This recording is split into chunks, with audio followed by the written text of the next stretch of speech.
Assalamu alaikum, bonjour, j'espère que vous allez bien. Regardez cette vidéo, on va débriefer après.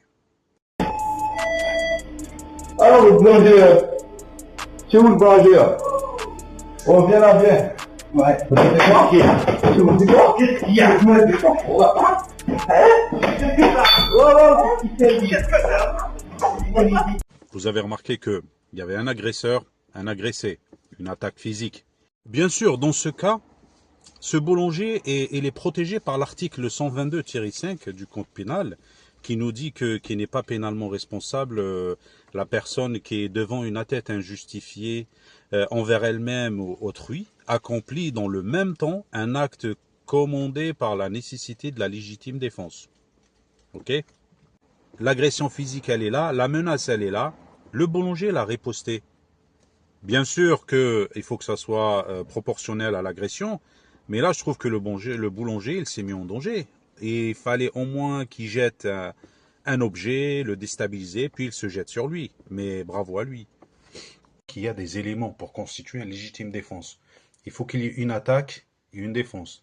L'attaque, il faut qu'elle soit physique, réelle et injustifiée.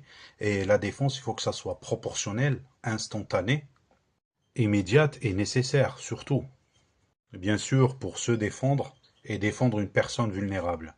Et l'article 122-7 du Code pénal, il nous parle de la nécessité de la légitime défense. C'est-à-dire, moi, si je me trouve face au mur, je ne peux pas m'enfuir. Donc là, ça peut constituer une légitime défense. Mais si, par exemple, la porte, elle est derrière moi, où il y a de l'espace, je peux m'enfuir, donc, et pour éviter l'attaque, bah, dans ce cas-là, donc, il n'y a pas une riposte. Il y a la légitime défense, elle n'est pas constituée. Après, tout dépend de ce que toi, tu racontes au juge d'instruction. Ça dépend des circonstances, le lieu, jour ou nuit, il y a des témoins, il n'y a pas de témoins. Donc, il y a certains éléments qui rentrent en compte. Je parle de ça parce que nous, les agents de sécurité, pendant l'exercice de nos fonctions, on est toujours victimes d'agressions, souvent verbales, hein, souvent verbales. Malheureusement, ça ne donne pas le droit de riposter.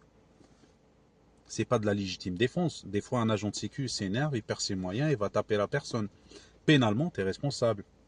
Bien, les amis, les agents de sécurité, les collègues, donc faites très attention. Vous avez un arsenal juridique. Je vous invite à aller voir sur Internet les articles 122-5 et 122-6, 122-7. Et dites-moi si j'ai oublié d'autres articles là qui parlent de la légitime défense. Donc faites très attention. Renseignez-vous avant d'agir parce que toujours on est les fautifs à la fin. Voilà, donc faites très attention. Et si la vidéo vous l'avez aimée, ben, n'hésitez pas à la liker, la publier et les commentaires les amis. Donc j'aimerais bien avoir votre avis dans les commentaires. Bon courage, salam, ciao.